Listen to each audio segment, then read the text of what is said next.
राल को रिहा करके दियत कबूल करना पड़ेगी। जमींदार के कत्ल के इल्जाम से बरी हो भी गया, फिर भी दीगर इल्जाम जो उन पर लगे हैं उनसे बरी होना नामुमकिन है। आलियार साहब अगर सरदार न बनाए गए तो उस वक्त हम अपनी तलवारें निकालकर हक के लिए जंग लड़ेंगे। मैं समझ नहीं पा रही कि क्या कहूँ। कुछ मत कहो। कल रात का खाना साथ खाते हैं और दोनों मिलकर अपने मुस्तकबिल का तयन करते हैं।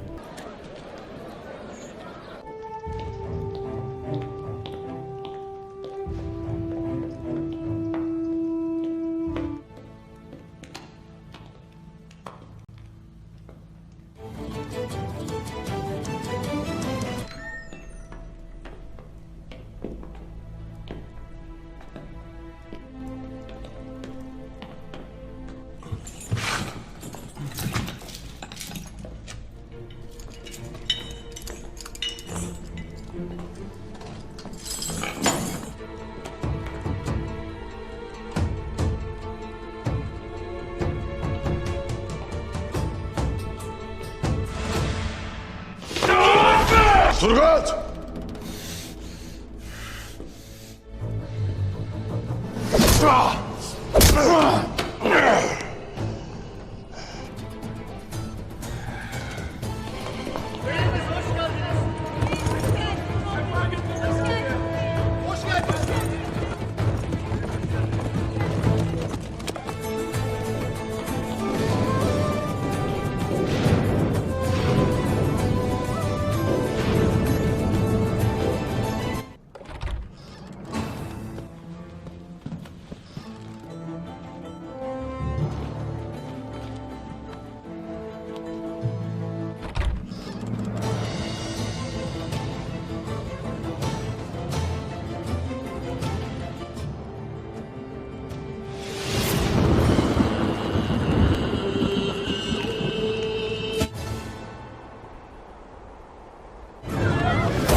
अस्सलाम वालेकुम नाजरीन।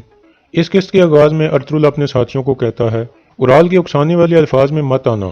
तुर्गुत कहता है, उराल मेरे हवासों पर छा रहा है भाई, मुझे उम्मीद है कि जल्द उसका खात्मा हो जाएगा ताकि हम सुकून का सांस ले सकें। इतने में एक सिपाही अंदर आकर कहता है, अमीर हजरत सादुद्दीन आ रहे हैं। फिर सादुद्दीन अंदर दाखिल होता है। अर्तुगरुल अपने साथियों को बाहर भेज देता है। फिर वो दोनों अकेले आमने सामने बैठ जाते हैं। सादुद्दीन कहता है, उराल अपना मकसद हासिल करने के लालच में अंधा हो गया था और उसे यह नतीजा देखने को मिला है, लेकिन तुम भी उसी रास्ते पर चल पड़े हो अर्तुगरुल, क्या ऐसा नहीं है? अर्तुगरुल कहता है, मैं सिर्फ हकीकत के रास्ते पर चला हूँ अमीर सादुद्दीन, और हकीकत यह है कि उसने मेरे सिपाहियों को शहीद किया है। सादुद्दीन कहता है, तुमने गवर्नर की मौत के बारे में भी ऐसे ही कहा था, लेकिन देखो हकीकत क्या निकली है। अर्तुगरुल कहता है, आप चाहते क्या हैं अमीर हजरत? सादुद्दीन कहता है, मैं तुम्हारी बहादुरी की तारीफें करता हूँ अर्तुगरुल, लेकिन तुम्हें याद दिलाना चाहता हूँ कि अब तुम एक बड़े कबीले के सरदार हो। ये सच है कि उराल ने तुम्हारी कालीनें जलाई थीं, लेकिन वो इसरार कर रहा है कि तुम्हारे सिपाहियों को बातुखान ने शहीद किया था। ऐसे ही उसने कहा था कि मैंने गवर्नर को भी कत्ल नहीं किया। अर्तुगरुल कहता है, अगर आप यहाँ उराल को बचाने आए हो तो आपको मेरी बजाय काजी हजरत से बात करनी चाहिए। सादुद्दीन कहता है, काजी हजरत ने कहा है कि मसला आप हल कर सकते हो, और मसला ये है कि दोनों कबीलों में दुश्मनी पैदा हो जाएगी। उराल ने अपना वालिद खो दिया है, उसका कबीला बिखर गया है। अब सोचो अर्तुगरुल, जावेदार कबीले वाले सब का जिम्मेदार किसे समझेंगे? हो सकता है उराल ने आपके सिपाहियों को शहीद ना किया हो, बल्कि ये काम बातुहान का हो। आप दियत कबूल कर लो, वरना आप जंग की वजह बन जाओगे। अर्तुगरुल कुछ सोच में पड़ जाता है। फिर सादुद्दीन खड़ा होकर कहता है, शहीद सिपाहियों के घर वालों से बात करो, उन्हें इस पर राजी करो। अदालत लगने से पहले मुझे अपना फैसला बता देना। मुझे उम्मीद है कि आप अपने फैसले से अमन को तबाह नहीं करोगे। मैं अच्छी खबर का इंतजार करूंगा। यह कहकर सादुद्दीन वहां से चला जाता है और अर्तुगरुल कुछ सोचने लगता है। थोड़ी देर बाद जावेदार कबीले का आदमी अजार महल में सादुद्दीन के पास पहुंचता है और उसे बताता है, बदकिस्मती से चोलपन खातून ने अपना बच्चा खो दिया है और आलियार ने जिरगा मुलतवी कर दिया है। इस दौरान कुतलूजा भी छुप कर उसे देख रहा था। दूसरी तरफ अर्तुगरुल हकीम अर्तुग को सादुद्दीन की गुफ्तगू के बारे में आगाह करता है। इतने में कुतलूजा वहां आकर अर्तुगरुल को बताता है کہ चोलपन खातून का बच्चा फौत हो गया है और अलियार साहब ने जिरगा मुलतवी कर दिया है। हकीम अर्तुग कहता है, अब हर किसी की नज़र में इसके जिम्मेदार आप समझे जाओगे सरदार, और कोपिक भी ऐसा ही चाहता है। अब वो अपनी मर्जी से जावेदार कबीले का नया सरदार चुनेगा। कुतलूजा कहता है, अजार भी सरदार का उम्मीदवार बना है, अब अलियार साहब और उसके दरमियान कल इंतखाब होगा। इसके अलावा अजार यहाँ आया हुआ है और छुप कर सादुद्दीन से मुलाकात कर रहा है। अर्तुगरुल पूछता है, क्या अजार के जीतने का कोई मौका है? कुतलूजा कहता है, इसीलिए अलियार साहब ने मुझे यहाँ भेजा है। वो समझते हैं कि ऐसा मुमकिन है क्योंकि अजार के पीछे कोपिक है। अगर अजार जीत गया तो वो आपके पीछे पड़ जाएगा जनाब। वो उराल और जानदार साहब का करीबी आदमी था। हकीम अर्तुग कहता है, इस सूरत हाल में अलियार साहब का सरदार बनना मुमकिन नहीं है। अर्तुगरुल कहता है, अगर सादुद्दीन चाहे तो ऐसा मुमकिन है अर्तुग भाई। फिर अर्तुगरुल कुतलूजा को कहता है, मेरी तुमसे एक दरख्वास्त है कुतलूजा, कल जब जिरगा शुरू होगा तो मैं आपके कबीले के करीब एक जगह पर मौजूद होऊंगा। आप मुझे हर सूरत हाल से फौरन आगाह करोगे। फिर कुतलूजा वहां से चला जाता है। थोड़ी देर बाद हाइमा खातून वगैरह भी वहां आ जाती हैं। अर्तुगरुल कहता है, मैं आपसे एक अहम मसले के बारे में मशवरा करना चाहता हूँ वालदा। अमीर सादुद्दीन उराल को दियत के जरिए बचाना चाहता है, उसने मुझसे बात की थी। हलीमा कहती है, उराल ने मेरे बेटे को मारने की कोशिश की थी, क्या अमीर सादुद्दीन को अल्लाह का खौफ नहीं है? धुंधार कहता है, उसने जिन सिपाहियों को शहीद किया था उनकी माएँ और बीवियाँ तबाह हो गई हैं। अर्तुगरुल कहता है, मैं चाहता हूँ कि शहीदों के घर वालों से बात करूँ और उन्हें दियत लेने पर राजी करूँ। यह सुनकर हलीमा और आयमा खातून चौंक जाती हैं। हलीमा कहती है, तो क्या आप उस गलीज उराल को बचाएंगे? अर्तुगरुल कहता है, नहीं हलीमा, इन जमीनों की किस्मत जावेदार और काई कबीले के इत्तेहाद पर मुनसर करती है और मेरा असल मकसद भी यही है। फिर हकीम कहता है, और इस मकसद के लिए ज़रूरी है कि अलियार साहब जावेदार कबीले के सरदार बने। अगर उराल मार गया तो सादुद्दीन अपनी मर्जी से किसी को भी सरदार बना देगा और फिर इन जमीनों पर कोई अमन व सुकून बाकी नहीं रहेगा। अर्तुगरुल कहता है, हम सब आपस की लड़ाई में मारे जाएंगे, इसलिए हमें लाजमी ये दियत कबूल करनी चाहिए ताकि हम आलियार को सरदार बना सकें। मैं सादुद्दीन को कहूँगा कि उराल की ज़िंदगी के बदले में उसे आलियार को जावेदार कबीले का सरदार बनाना पड़ेगा। अगर उसने ये कबूल ना किया तो मैं उराल को मार दूंगा। यह सुनकर हलीमा रोते हुए कहती है, अगर उराल जिंदा बच गया तो वो हम सब से इंतकाम लेगा, क्या आप ये देख नहीं रहे? अर्तुगरुल कहता है, क्या तुम जानती नहीं कि मैं ऐसा नहीं होने दूंगा खातून? ये सुनकर हलीमा वहां से चली जाती है। फिर अर्तुगरुल धुंधार को कहता है, जाकर शहीदों के घर वालों को खबर दो, आज शाम में उनसे मुलाकात करूंगा। रात को सादुद्दीन उराल के पास पहुंचता है और उसे कहता है, मैं जिस आदमी के सर पर हाथ रखता हूँ उसको बचा लेता हूँ, चाहे कुछ भी हो जाए। उराल कहता है, तो फिर मुझे बचा लें ताकि मैं अपने बाबा का बदला ले सकूं। सादुद्दीन कहता है, उराल, तुम अभी भी बदले के बारे में सोच रहे हो, तुम्हारे लिए एक बुरी खबर है, तुम्हारी बीवी चोलपन। यह सुनकर उराल फौरन खड़ा हो जाता है और पूछता है, क्या हुआ चोलपन को? सादुद्दीन कहता है, तुम्हारी बीवी ठीक है लेकिन तुम्हारा बच्चा अब इस दुनिया में नहीं रहा। यह सुनकर उराल बहुत दुखी हो जाता है और रोने लगता है।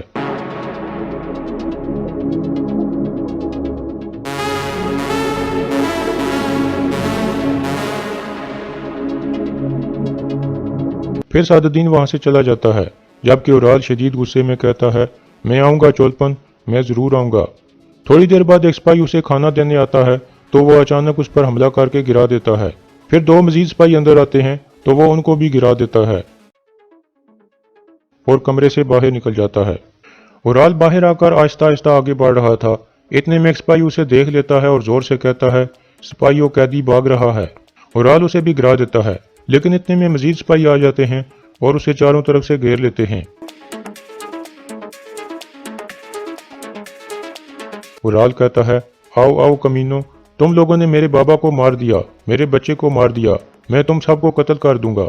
इतने में तुर्गत भी वहां पहुंच जाता है और कहता है, सिपाहियों पीछे हटो। फिर वो चलकर उराल के पास आ जाता है।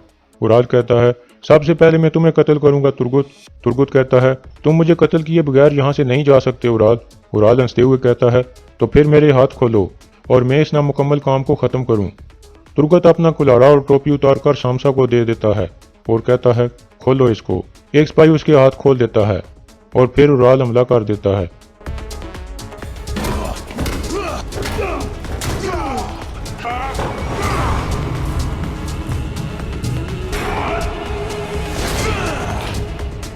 इस तरह तुर्गत उसे गिरा देता है और अपने सिपाहियों से कहता है, यह गद्दार बाहर कैसे निकला?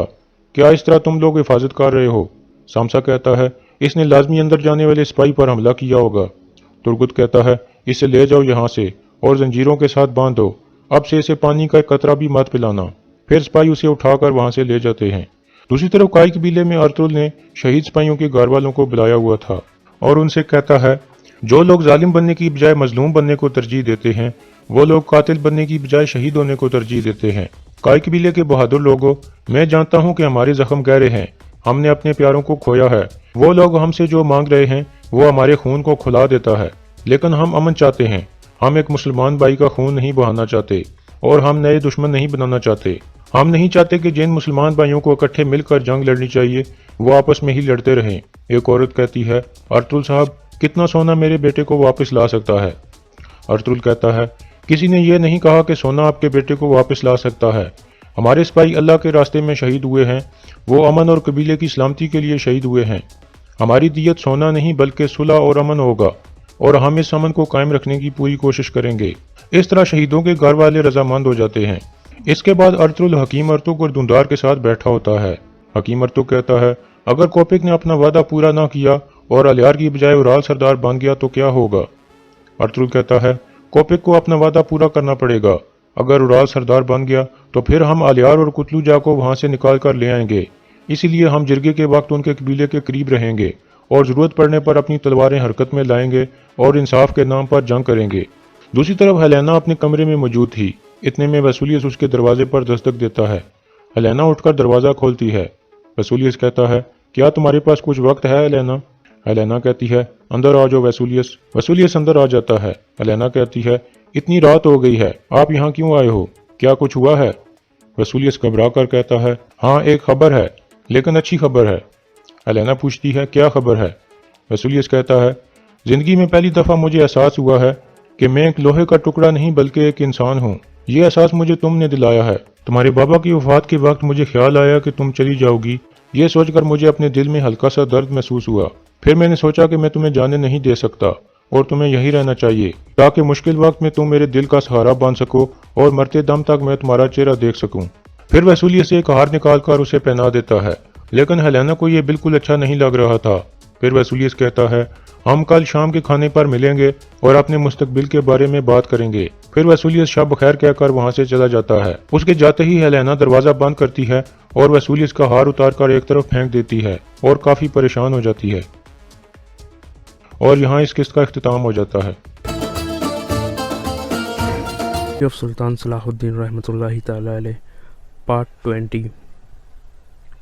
बड़े दरवाजे में सुल्तान अय्यूबी का घोड़ा दाखिल हुआ। उसके आगे 2 मुहाफिज सवारों के घोड़े थे। 8 सवार पीछे थे, एक दाएं और एक बाएं था। उनके पीछे सुल्तान अय्यूबी के हाकिम और मुसीर थे। उनमें अली बिन सुफियान भी था। रजब ने खलीफा को इतला भिजवा दी थी कि सलाहुद्दीन अय्यूबी आया है। सब ने देखा कि सुल्तान अय्यूबी के इस जुलूस के पीछे 4 पहियों वाली एक गाड़ी थी जिसके आगे 2 घोड़े बंधे हुए थे। गाड़ी पर 2 लाशें पड़ी हुई थीं, एक सीधी दूसरी उल्टी। तीर अभी तक लाशों में उतरे हुए थे। इन लाशों के साथ वो 3 सूत्र सवार थे जिन्होंने इन हबसियों को मारा था। खलीफा बाहर आ गया। सुल्तान अय्यूबी और उसके तमाम सवार घोड़ों से उतरे। सुल्तान अय्यूबी ने उसी एहतराम से खलीफा को सलाम किया जिस एहतराम का वो हकदार था। झुककर उससे मुसाफा किया और उसका हाथ चूमा। मुझे आपका पैगाम मिल गया था कि मैं आपके हरम की लड़की को वापस कर दूं। सुल्तान अय्यूबी ने कहा, मैं आपके 2 मुहाफिजों की लाशें लाया हूँ। ये लाशें मुझे बेगुनाह साबित कर देंगी और मैं हुजूर की खिदमत अक़दस में ये गुजारिश करना ज़रूरी समझता हूँ कि सलाहुद्दीन अय्यूबी आपकी फ़ौज का कोई सिपाही नहीं है। जिस खिलाफत की आप नुमाइंदगी कर रहे हैं वो इसका भेजा हुआ है। खलीफा ने सलाहुद्दीन अय्यूबी के तेवर भांप लिए। उस वक्त में खलीफा का ज़मीर गुनाहों के बोझ से करा रहा था। वो सुल्तान अय्यूबी की बारआब और पुरजलाद शख्सियत का सामना करने के काबिल नहीं था। उसने सुल्तान अय्यूबी के कंधे पर हाथ रखकर कहा, मैं तुम्हें अपने बेटों से ज़्यादा अजीज़ समझता हूँ। सुल्तान अय्यूबी, सलाहुद्दीन अंदर आओ। मेरी हैसियत अभी मुल्ज़िम की है। सुल्तान अय्यूबी ने कहा, मुझे अभी सफाई पेश करनी है कि मैं अगवा का मुल्ज़िम नहीं हूँ। खुदा जुल जलाल ने मेरी मदद फरमाई और 2 लाशें भेजी है। ये लाशें बोलेंगी नहीं, ان کی خاموشی اور ان میں اترے ہوئے تیر گواہی دیں گے کہ صلاح الدین ایوبی اس جرم کا مجرم نہیں ہے جو قصر خلافت میں سرزد ہوا ہے۔ میں جب تک اپنے آپ کو بے گناہ ثابت نہ کر لوں گا اندر نہیں جاؤں گا۔ وہ لاشوں کی طرف چل پڑا۔ خلیفہ کھنچا ہوا اس کے پیچھے پیچھے گیا۔ تھوڑی دور 400-450 نفری کا محافظ دستہ کھڑا تھا۔ سلطان ایوبی نے لاشیں اٹھوا کر اس دستے کے سامنے رکھ دی اور بلند آواز سے کہا، 8 سپاہی آگے آؤ اور لاشوں کو دیکھ کر بتاؤ کہ یہ کون ہیں۔ پہلے کماندار اور عہدیدار آئے۔ انہوں نے لاشیں دیکھ کر ان کے نام بتائے اور کہا یہ ہمارے دستے کے سپاہی تھے۔ ان کے بعد 8 سپاہی آئے۔ انہوں نے بھی لاشوں کو دیکھ کر کہا یہ ان کے ساتھی تھے۔ 8 اور سپاہی آئے۔ انہوں نے بھی لاشوں کو دیکھ کر کہا یہ ان کے ساتھی تھے۔ 8 اور سپاہی آئے، پھر 8 آئے، اور اسی طرح 8 سپاہی آتے رہے اور بتاتے رہے کہ یہ لاشیں ان کے فلاں فلاں ساتھیوں کی ہے۔ صلاح الدین، خلیفہ نے کہا، میں نے مان لیا ہے کہ یہ لاشیں قصر خلافت کے 2 محافظوں کی ہیں۔ میں اس سے آگے سننا چاہتا ہوں کہ انہیں کس نے ہلاک کیا ہے۔ صلاح الدین نے اس گشتی سنتری سے جس نے انہیں ہلاک کیا تھا کہا اپنا بیان دہرائے۔ اس نے سارا واقعہ خلیفہ کو سنا دیا۔ وہ ختم کر چکا تو سلطان ایوبی نے خلیفہ سے کہا، لڑکی میرے پاس نہیں لائی گئی، وہ سوڈانی حبشیوں کے میلے میں فروخت ہونے کے لیے گئی ہے۔ خلیفہ کھسیانا ہوا جا رہا تھا۔ اس نے صلاح الدین ایوبی سے کہا کہ وہ اندر چلے۔ سلطان ایوبی نے اندر جانے سے انکار کر دیا اور کہا، میں اس لڑکی کو زندہ یا مردہ برآمد کر کے آپ کے حضور حاضری دوں گا۔ میں ابھی اتنا ہی کہوں گا کہ حرم کی ایک ایسی لڑکی کا اغوا جو تحفے کے طور پر آئی تھی اور جو آپ کی منکوہہ بیوی نہیں داستہ تھی، میرے لیے ذرہ برابر اہمیت نہیں رکھتی۔ خدائے وند تعالیٰ نے مجھے اس سے اہم فرائض سونپے ہیں۔ میری پریشانی یہ نہیں کہ ایک لڑکی اغوا ہو گئی ہے۔ خلیفہ نے کہا، اصل پریشانی یہ ہے کہ اس طرح لڑکیاں اغوا ہونے لگی تو ملک میں قانون کا کیا حسر ہوگا، اور میری پریشانی یہ ہے کہ سلطنت اسلامیہ اغوا ہو رہی ہے۔ سلطان ایوبی نے کہا، آپ زیادہ پریشان نہ ہوں، میرا صوبہ سراغ رسانی لڑکی کو برآمد کرنے کی پوری کوشش کرے گا۔ خلیفہ سلطان ایوبی کو ذرا پرے لے گیا اور کہا، صلاح الدین، میں ایک عرصے سے دیکھ رہا ہوں تم مجھ سے کھچے کھچے رہتے ہو۔ میں نجم الدین ایوبی، جو کہ سلطان ایوبی کے والد محترم تھے، ان کا بہت احترام کرتا ہوں، مگر تمہارے دل میں میرے لیے ذرہ برابر احترام نہیں ہے، اور مجھے آج بتایا گیا ہے کہ جامع مسجد کے خطیب امیر العالم نے یہ گستاخی کی ہے کہ خطبے سے میرا نام ہٹا دیا ہے۔ مجھے رجب نے بتایا ہے کہ میں اس گستاخی کی کیا سزا دے سکتا ہوں۔ میں تم سے پوچھنا چاہتا ہوں کہ کہیں اس نے تمہاری سہ پر تو ایسا نہیں کیا؟ میری سہ پر نہیں، بلکہ میرے حکم پر اس نے خلیفہ کا نام خطبے سے حذف کیا ہے۔ صلاح الدین نے کہا، صرف آپ کا نام نہیں بلکہ ہر اس خلیفہ کا نام خطبے سے ہٹا دیا گیا ہے جو آپ کے بعد آئے گا اور جو اس کے بعد آئے گا۔ کیا یہ حکم فاطمی خلافت کو کمزور کرنے کے لیے جاری کیا گیا ہے؟ خلیفہ نے پوچھا۔ مجھے شک ہے کہ یہاں عباسی خلافت لائی جا رہی ہے۔ حضور بہت بوڑھے ہو گئے ہیں، سلطان ایوبی نے کہا۔ قرآن نے شراب کو اسی لیے حرام کہا ہے کہ اس سے دماغ معاف ہو جاتا ہے۔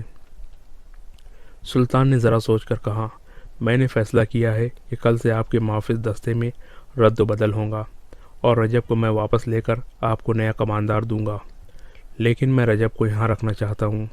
خلیفہ نے کہا، میں حضور سے درخواست کرتا ہوں کہ فوجی معاملات میں دخل دینے کی کوشش نہ کرے۔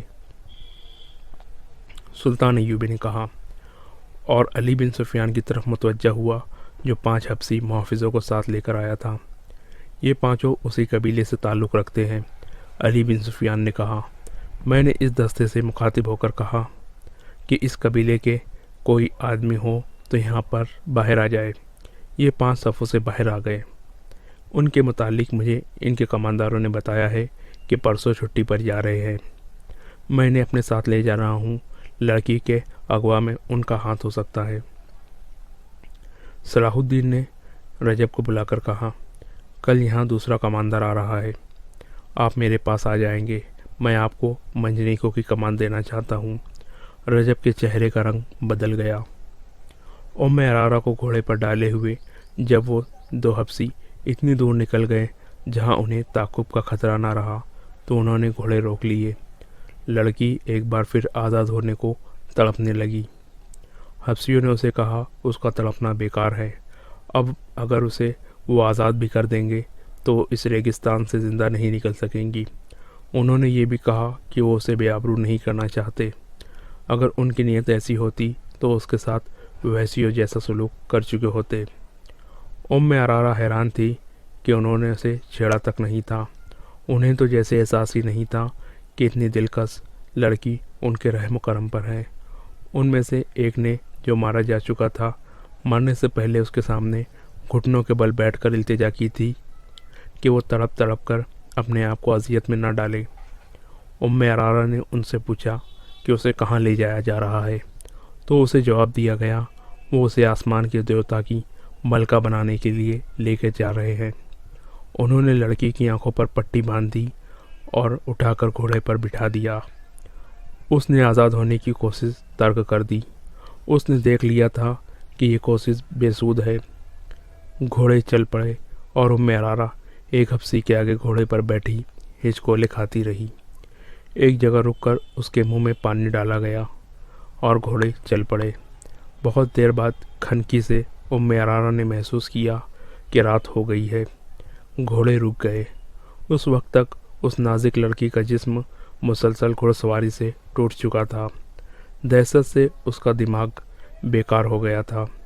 उसे घोड़े रुकते ही अपने इर्द गिर्द 3-4 मर्दों और औरतों की मिली जुली आवाज़ें सुनाई देने लगी। ये ज़बान उसकी समझ से बाला थी। यही हब्सी रास्ते में उसके साथ अरबी ज़बान में बातें करते थे। उनका लहजा अरबी नहीं था। अभी उसकी आंखों से पट्टी नहीं खोली गई थी। उसकी तो जैसे ज़बान भी बंद हो गई थी। उसे किसी ने उठाकर किसी नर्म चीज़ पर बिठा दिया। ये पालकी थी। पालकी ऊपर को उठी और उसका एक और सफ़र शुरू हो गया। उसके साथ ही दफ की हल्की हल्की गूंजदार थाप सुनाई देने लगी और औरतें गाने लगी। उस गाने के अल्फाज तो वो समझ ना सकती थी। उसकी लय में वो जादू का असर था कि यह असर ऐसा था जिसने उम्मे अरारा के खौफ में इजाफा कर दिया। लेकिन इस खौफ में ऐसा तासुर भी पैदा होने लगा जैसे उस पर नशा या खुमार तारी हो रहा है। रात की खुनकी खुमार में लज्जत पैदा कर रही थी। उम्मे अरारा ने ये चाहते हुए कि वो पालकी से कूद जाए और भाग उठे, ये लोग उसे जान से मार देंगे, उसने ऐसी जुर्रत न की। वो महसूस कर रही थी कि वो इंसानों के कब्ज़े में नहीं बल्कि कोई और ही ताकत है जिसने उस पर काबू पा लिया है और अब वो अपनी मर्ज़ी से कोई हरकत नहीं कर सकेंगी। वो महसूस करने लगी कि पालकी बरदार सीढ़ियाँ चढ़ रहे हैं। वो चढ़ते गए। कमोबेश 30 सीढ़ियाँ चढ़कर वो हमवार चलने लगे और चंद कदम चलकर रुक गए। पालकी ज़मीन पर रख दी गई। उम्मे अरारा की आंखों से पट्टी खोलकर किसी ने उसकी आंखों पर हाथ रख दिया।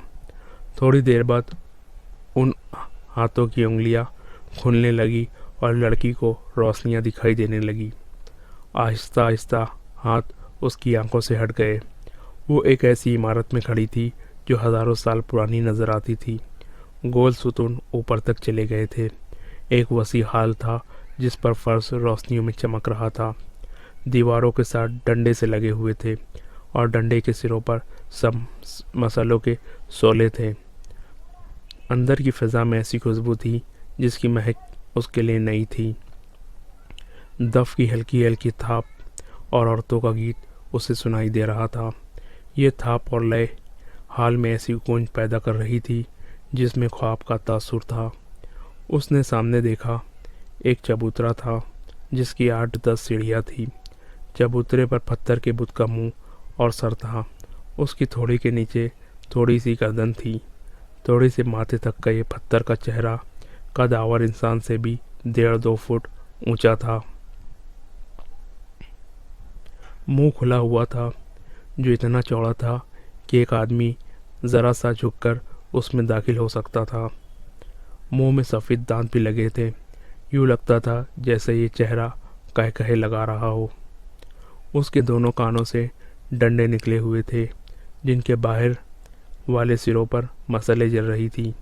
अचानक उसकी आंखें, जो कमोबेश गज भर चौड़ी थी, चमकने लगी। उनसे रोशनी फूटने लगी। औरतों की गीत की लय बदल गई। दफ की थाप में जोश पैदा हो गया। पत्थर के मुंह के अंदर रोशनी हो गई। लंबे लंबे सफ़ेद चुग्गे पहने हुए 2 आदमी झुककर मुंह से बाहर आए। मुंह के आगे 3 सीढ़ियाँ थीं। उन आदमियों के रंग सियाह और सरों पर परिंदों के लंबे लंबे और रंगारंग पर बंधे हुए थे। मुंह से बाहर आकर एक दाएं तरफ और एक बाएं तरफ खड़ा हो गया। थोड़ी देर बाद पत्थर के मुंह में से एक और आदमी नमूदार हुआ। वो भी झुककर बाहर आया। वो ज़रा बूढ़ा लगता था। उसका चुग्गा सुर्ख रंग का था। उसके सर पर ताज था। एक सांप जो मस्तूई था, उसके दाएं कंधे पर कुंडली मारे और फन फैलाए बैठा हुआ था, और एक बाएं कंधे पर। दोनों सांपों के रंग सियाह थे। उम्मे अरारा पर ऐसा रौब तारी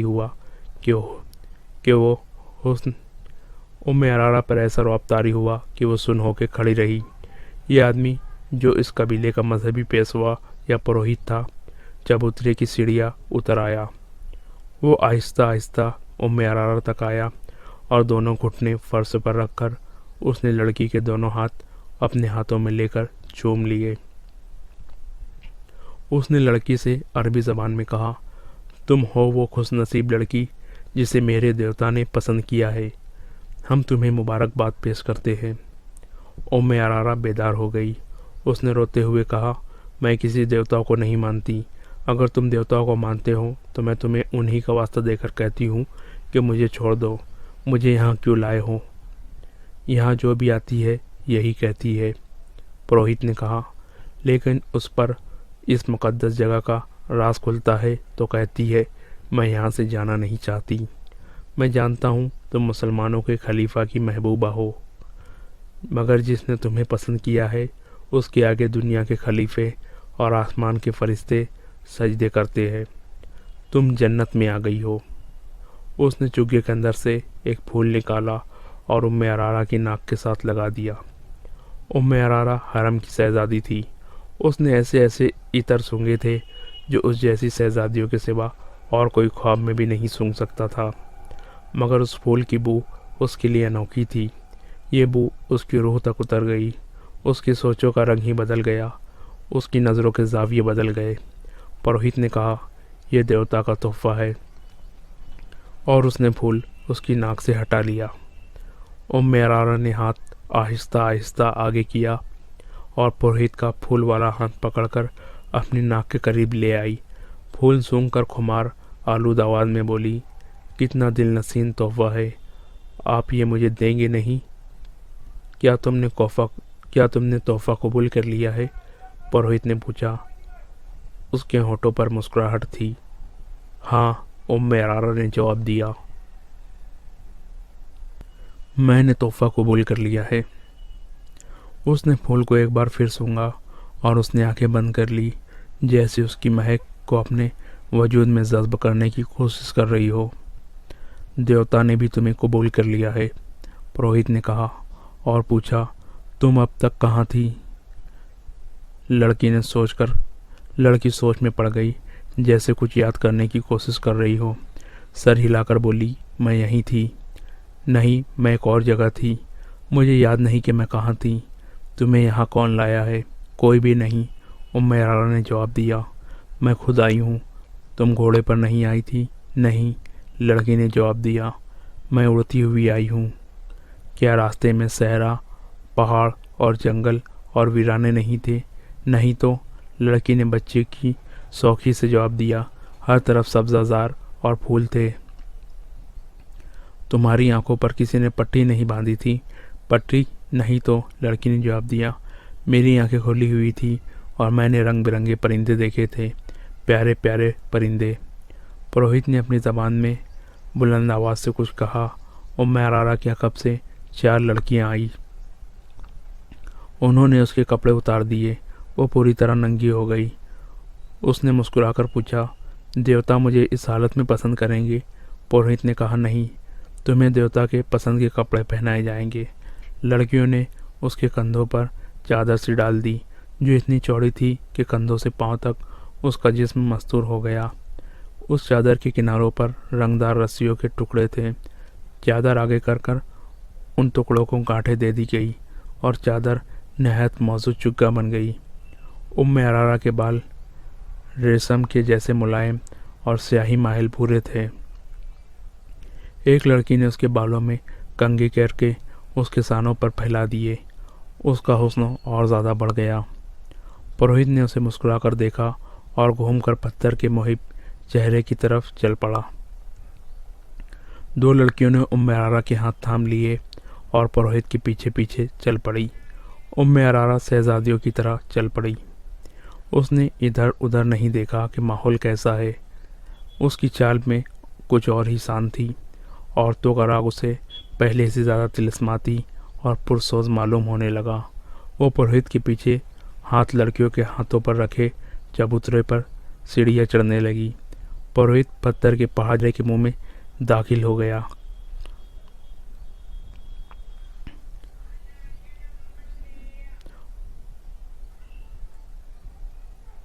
پروہت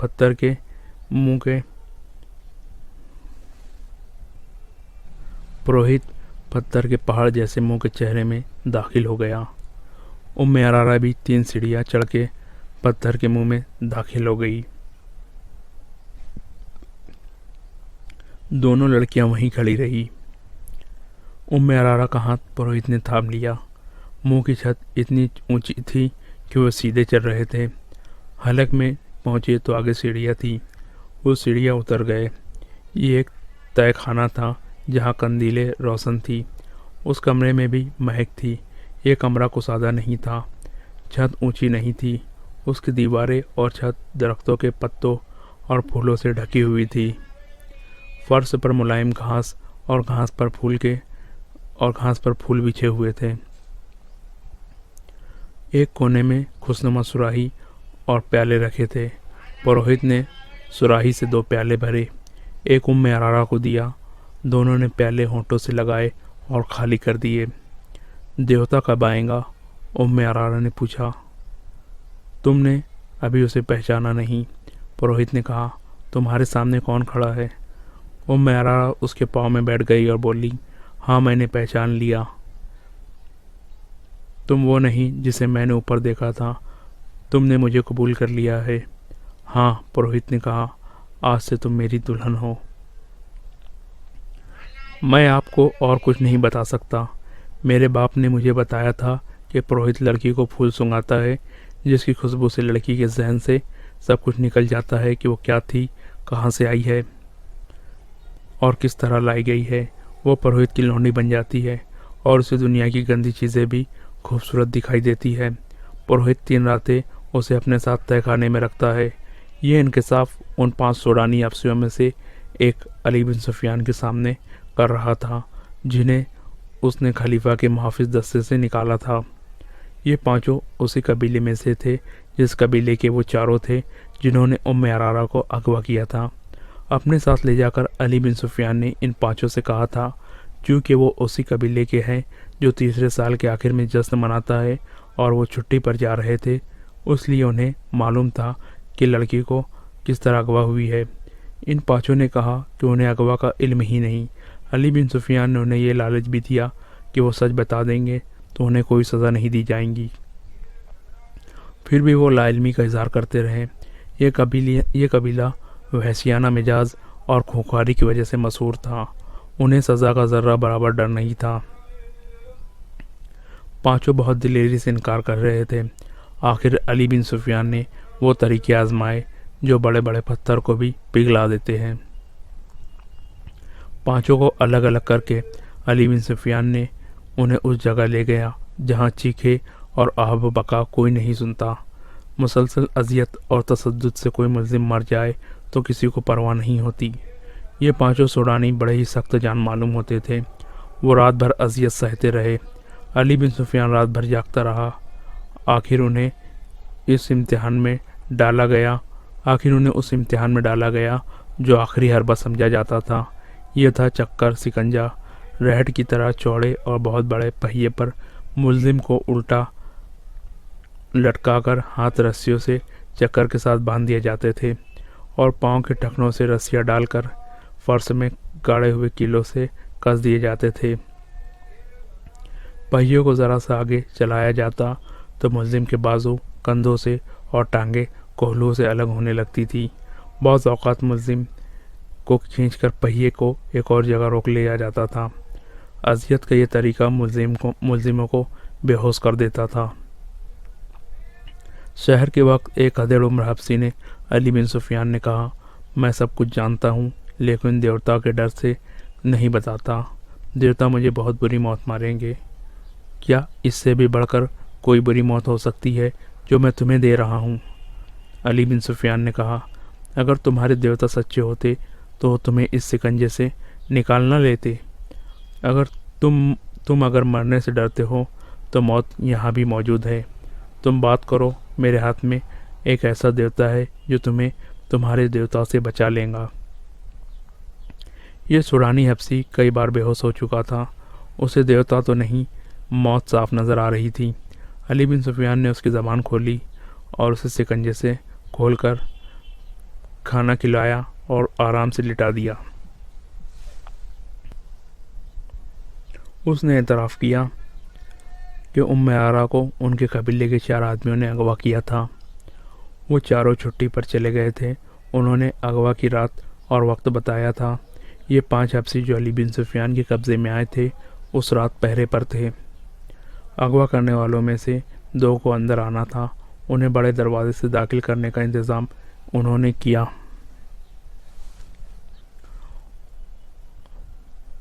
और उन्हें अगवा और फरार में पूरी तरह से इन्होंने मदद की। इस हफ्सी ने बताया कि उस लड़की को देवता की कुर्बानगाह पर कुर्बान किया जाएगा। हर 3 साल बाद उनका मेला 4 रोज़ा जश्न मनाता है, लेकिन लड़की अपने कबीले की नहीं होती। शर्त यह है कि लड़की गैर मुल्की हो, सफ़ेद रंग की हो, ऊंचे दर्जे के ख़ानदान की हो और इतनी खूबसूरत हो कि लोग देखकर ठुठक जाएं। तो इसका मतलब ये है कि हर 3 साल बाद तुम्हारा कबीला बाहर से एक खूबसूरत लड़की अगवा करके लाता है। अली बिन सुफियान ने पूछा, नहीं, ये गलत है। सुडानी हफ्सी ने जवाब दिया, 3 साल बाद सिर्फ मेला लगता है। लड़की की कुर्बानी 5 मेलों के बाद यानी हर 15 साल बाद दी जाती है। मशहूर यही है कि हर 3 साल बाद लड़की कुर्बान की जाती है। उसने अपने बाप के हवाले से वो जगह बताई जहाँ कुर्बानी दी जाती है। वो पुरोहित को वो देवता का बेटा कहता था। जहाँ मेला लगता था उससे डेढ़ 1 मील जितनी दूर एक पहाड़ी इलाका था जहाँ जंगल भी था। ये इलाका ज़्यादा वसी और अरीज़ था। ये जगह ज़्यादा वसी और अरीज़ नहीं थी। उसके मुतालिक मशहूर था कि वहाँ देवता रहते हैं और उनकी खिदमत के लिए जिन और परियां भी रहती है। लोग इसलिए ये बातें मानते थे कि हर तरफ सहरा और उसमें जजीरे की तरह कुछ इलाका पहाड़ी और सरसब्ज था जो कुदरत का एक अजूबा था। ये देवताओं का मस्कन ही हो सकता था। उस इलाके में फ़िरौनों के वक्तों के खंडर थे। वहाँ एक झील भी थी जिसमें छोटे मगरमच्छ रहते थे। कबीले का कोई आदमी संगीन जुर्म करे तो उसे पुरोहित के हवाले कर दिया जाता था। पुरोहित उसे जिंदा झील में फेंक देता जहाँ मगरमच्छ उसे खा जाते थे। पुरोहित इन्हीं खंडरों में रहता था। वहाँ एक बहुत बड़ा पत्थर का सर और मुंह था जिसमें देवता रहता था। हर 15 साल के आखिरी दिनों में बाहर से एक लड़की अगवा करके लाई जाती जो पुरोहित के हवाले कर दी जाती थी। पुरोहित लड़की को एक फूल सुंघाता था जिसकी खुशबू से लड़की के जहन से निकल जाता था कि वो क्या थी, कहाँ से आई थी और उसे कौन लाया था। उस फूल में कोई नशा आवर बू डाली जाती थी जिसके असर से वो पुरोहित को देवता और अपना खावंद समझ लेती थी। उसे वहाँ की गंदी चीज़ें भी खूबसूरत दिखाई देती थी। लड़की की कुर्बानी उन्हीं खंडों में दी जाती थी। लड़की को पुरोहित तहखाने में अपने साथ रखता था। इस जगह 4 मर्द और 4 खूबसूरत लड़कियां रहती थी। उनके सिवा और किसी को पहाड़ों के अंदर जाने की इजाज़त नहीं थी। लड़की को जब कुर्बान गाह पर ले जाया जाता तो उसे ऐसी नहीं होता था कि उसकी गर्दन काट दी जाएंगी।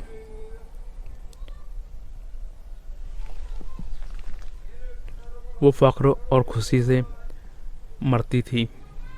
उसका धड़ मगरमच्छों की झील में फेंक दिया जाता और बाल काटकर कबीले के हर घर में तकसीम कर दिए जाते थे। उन बालों को मुकद्दस समझा जाता था। लड़की का सर खुश्क होने के लिए रख दिया जाता था। जब गोश्त खत्म होकर सिर्फ वो खोपड़ी रह जाती तो उसे एक गार में रख दिया जाता था। लड़की किसी को दिखाई नहीं जाती थी। 15 साल पूरे हो रहे थे। अब के लड़की की कुर्बानी दी जाएंगी। उस हफ्सी ने कहा, हम 9 आदमी मिस्र की फौज में भर्ती हुए थे। हमें चूँकि निडर और वहसी समझा जाता था, इसलिए हमें खलीफा के मुहाफिज दस्ते के लिए मुंतखब कर लिया गया। 2 महीने गुजरे, हमने इस लड़की को देखा। ऐसी खूबसूरत लड़की हमने कभी नहीं देखी थी। हम सब ने फैसला कर लिया कि इस लड़की को उठा ले जाएंगे और कुर्बानी के लिए पेश करेंगे। हमारे एक साथी ने, जो कल मारा गया है, अपने गांव जाकर कबीले के बुजुर्गों को बता दिया था कि इस बार कुर्बानी के लिए हम लड़की लाएंगे। हमने लड़की को अगवा कर लिया। ये किस्सा सलाहुद्दीन अय्यूबी को सुनाया गया तो गहरी सोच में खो गया। अली बिन सुफियान उसके हुक्म का मुंतज़िर था। सुल्तान अय्यूबी ने नक्शा देखा और कहा, अगर जगह ये है तो ये हमारी अमलदारी से बाहर है। तुमने शहर के पुराने लोगों से जो मालूमात हासिल की है, उनमें से ये साबित होता है कि फ़िरौन सदियाँ गुजरे मर गए हैं, लेकिन फ़िरौनियत अभी भी ज़िंदा है।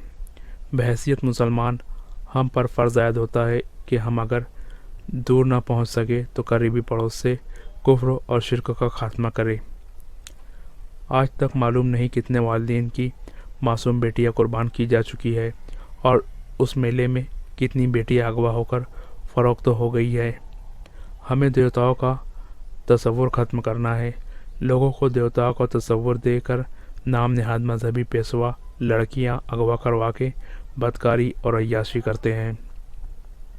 मेरे मुखबिरों की इत्तलाओं ने ये बेहुदा इंकशाफ किया है कि हमारी फ़ौज के कई कमांडर और मिस्र के पैसे वाले लोग उस मेले में जाते हैं और लड़कियां खरीदते या चंद दिनों के लिए किराए पर लेते हैं।